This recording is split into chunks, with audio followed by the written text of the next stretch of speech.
শীতকালে কড়াইশুঁটির কচুরি হবে না তাই কখনো হয়? তো আজকে আমি বানিয়ে নিয়েছি কড়াইশুঁটির কচুরি আর আলুর দম। তো খুবই টেস্টি হবে, তোমরা দেখতে থাকো পুরো ভিডিওটা। আর এই কড়াইশুঁটির কচুরিগুলো বিশ্বাস করো খুব নরম, একদম মুখে দিলে গলে যাবে এইরকম কড়াইশুঁটির কচুরি আমি তোমাদেরকে বানিয়ে দেখাচ্ছি। আর এটা হচ্ছে আলুর দম, নিরামিষ আলুর দম। তোমরা চাইলে আঁশের করতে পারো, মানে পেঁয়াজ রসুনের করতে পারো। এবার চলো দেখে নাও কী করে বানাচ্ছি। তো এইখানে আমি 1 কিলোর মতো কড়াইশুঁটি আমি এখানে মটরগুলোকে ছুলে নিয়েছি। আর এটাকে পিষে নেব আদা আর কাঁচা লঙ্কা দিয়ে। এখানে তোমরা চাইলে রসুন অ্যাড করতে পারো, আমি যেহেতু নিরামিষ বানাচ্ছি তার জন্য আমি এখানে আদা আর কাঁচা লঙ্কা দিয়েছি। এবার একটুখানি জল দিয়ে আমি এটাকে পেস্ট বানিয়ে নেবো। খুব বেশি জল দেবো না, 1 চামচের মতো জল দিয়েছি, সেটা দিয়ে আমি পেস্ট বানিয়ে নিয়েছি। আর পেস্টটা দেখতে পেলে কেমন হয়েছে। আর এখানে আমি কড়াই চাপিয়ে দিয়েছি। এবার কালো জিরে দিয়ে দিলাম। এবার দিয়ে দেবো 1 চামচের মতো হিংটা অবশ্যই দেবে, হিঙের জন্য গন্ধটা খুব ভালো আসে। তো এখানে হিংটা দিয়ে দিয়েছি। এবার আমি কড়াইশুঁটির কচুরির জন্য আমি এখানে কড়াইশুঁটির যে পেস্টটা বানিয়ে রেখেছি সেটা আমি দিয়ে দিচ্ছি। এবার খুব ভালোভাবে সবগুলোকে মিশিয়ে নেব। আর কম আঁচে, একদম মিডিয়াম আঁচ করে আমি এটাকে ভাজবো যতক্ষণ না জলটা পুরোপুরি টেনে নিচ্ছে। একটুখানি নুন দিয়ে দিলাম আর একটুখানি চিনি দিয়ে দেবো। চিনি না দিলে টেস্টটা খুব একটা ভালো আসে না, ওই জন্য একটু মিষ্টি মিষ্টি হলে ভালো লাগে রাধা পল্লবীগুলো। আর এখানে আমি দিয়ে দিলাম। আর এইটা দেখতে পাচ্ছ শুকনো শুকনো হয়ে গেছে, একদম কড়াই থেকে উঠে যাচ্ছে। এইরকম অবস্থায় আমি নামিয়ে নিয়েছি। এবার আমি এটাকে পুরো ঠান্ডা করে নেবো। তোমরা দেখতে পাচ্ছ একটু হাতে লাগেনি।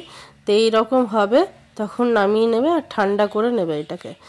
এবার আমি আটাটা মেখে নেবো। এখানে আমি নিয়েছি 1 বাটির মতো নিয়েছি, বড় বাটির 1 বাটির মতো ময়দা।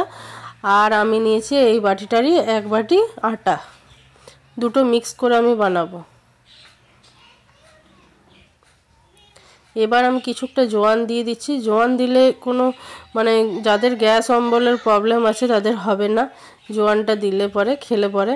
আর এখানে 2 চামচ দিয়ে দিয়েছি সাদা তেল। এবার আমি একটুখানি লবণ দিয়ে দিয়েছি।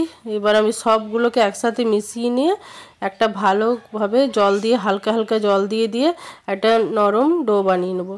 তো আমি এখানে দেখতে পাচ্ছ কত নরম হয়েছে। যেমন আটা তোমরা মাখো রুটির জন্য সেরকমই তোমার হবে আটা মাখাটা।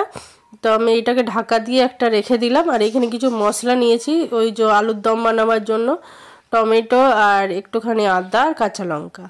এবার আমি আলুটাকে সেদ্ধ করে আগের থেকে রেখে দিয়েছিলাম। এবার হালকা ভেজে নেবো আলুটাকে, নুন আর হলুদ দিয়ে দিচ্ছি। এবার আমি হালকা করে ভেজে আমি এটাকে তুলে নেব। খুব বেশি লাল করে ভাজার দরকার নেই, একটু হালকা নেড়ে চেড়ে ভেজে নিলেই হবে। আলুর দমটা খুব টেস্টি হয় খেতে, তোমরা নিরামিষ দিনে বানাতে পারো।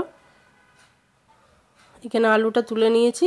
এবার ওই কড়াইয়ের মধ্যে দিয়ে দিলাম গোটা জিরে ফোড়নে। এবার দিয়ে দিলাম আমি কিছু গোটা গরম মশলা, 1টা লং আর 2টো লং আর 1টা এলাচ আর 1টা দারচিনি টুকরো। এবার আমি যে বাটা মশলাটা বেটে রেখেছিলাম সেটা আমি দিয়ে দিচ্ছি। এবার সবগুলোকে খুব ভালোভাবে কষিয়ে নেব।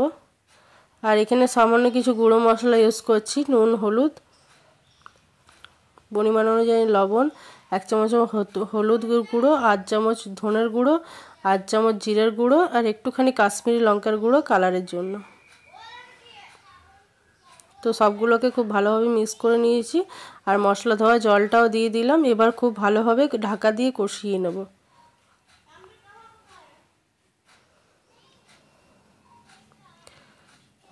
তো তোমরা দেখতে পাচ্ছ যে তেল ছাড়তে আরম্ভ করে দিয়েছে। আর নিরামিষ তরকারিতে একটু চিনি না দিলে ভাল লাগে না, এই জন্য সামান্য পরিমাণ চিনি দিয়ে দিয়েছি। আর এখানে মশলাটা কষানো হয়ে গেছে। এবার আমি কিছু কাঁচা মটরশুঁটি ছিল সেগুলো আমি দিয়ে দিলাম। আর আলুগুলোকেও দিয়ে দেবো, দিয়ে খুব ভালোভাবে কষিয়ে নেব। একসাথে খুব ভালো করে মিশিয়ে আর একটুখানি নেড়ে চেড়ে কষিয়ে নেব। তো বন্ধুরা তোমরা কে কোথা থেকে এই ভিডিওটা দেখছো আমাকে অবশ্যই জানাবে। আর তোমাদের কমেন্ট পড়তে আমার খুব ভালো লাগে, তো কমেন্ট অবশ্যই করো। এখানে জল দিয়ে দিলাম, এবার ঢাকা দিয়ে আমি এটাকে খুব ভালোভাবে ফুটিয়ে নেব।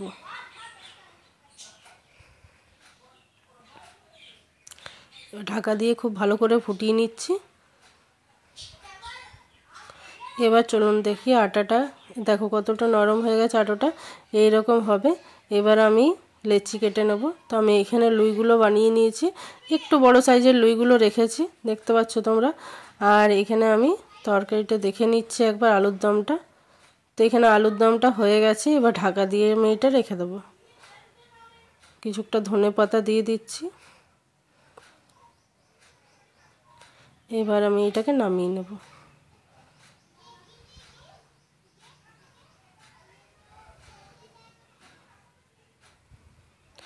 এবার আমি মশলাতে এই আটার লুইগুলো নিয়ে পুর ভরবো। তো আমি এইখানে দেখতে পাচ্ছ পুরটা একদম ঠান্ডা হয়ে গেছে। এবার আমি এইভাবে একটা বাটির মতো বানিয়ে নিচ্ছি। এবার মাঝখানটাতে একটুখানি দিয়ে দিলাম, যতটা পরিমাণ মানে ঢুকবে, এত বেশি দিয়ে দাও না যে বাটি থেকে মানে বাটিটা থেকে বেরিয়ে যাবে, বন্ধ হবে না মুখটা। তো তোমরা দেখতে পেলে কেমনভাবে আমি বন্ধ করে নিয়েছি। আরও একবার ভালো করে দু সাইডটা চিপে চিপে নেব। আরেকটাও তোমাদেরকে বানিয়ে দেখাচ্ছি। এইভাবে তোমরা দিয়েবে আর বানাবে।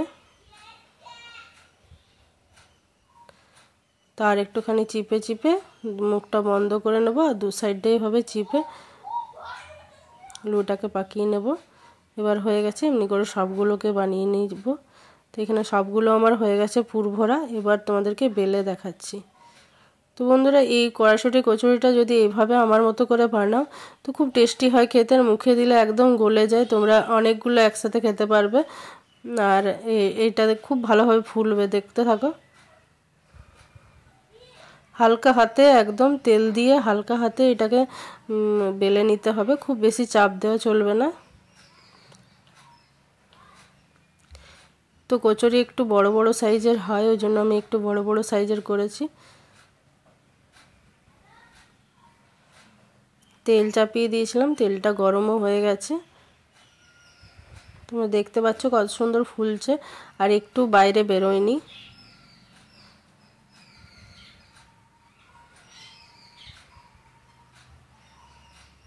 একটা হয়ে গেছে, এবার আমি তুলে নেব। দু সাইডে আমি লাল লাল করে ভেজে নিয়েছি, আরেকটা তোমাদেরকে দেখাচ্ছি।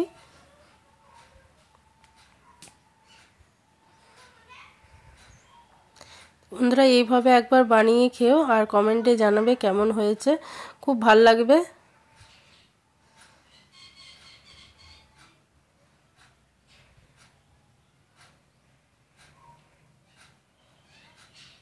তো আমার সব কচুরিগুলো আমার ভাজা হয়ে গেছে।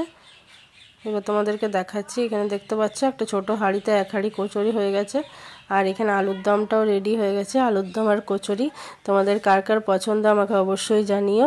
আমার তো ভীষণ পছন্দের একটা জিনিস। আর তোমরা যদি ভালো লেগে থাকে ভিডিও তো লাইক শেয়ার করে দিও। আর যারা ফেসবুক থেকে দেখছো তারা চ্যানেলটিকে ফলো করে রেখো, আর যারা ইউটিউব থেকে দেখছো তারা চ্যানেলটিকে সাবস্ক্রাইব করে দিও। অসংখ্য ধন্যবাদ আমার ভিডিও দেখার জন্য। সবাই ভালো থাকবেন, সুস্থ থাকবেন। ধন্যবাদ।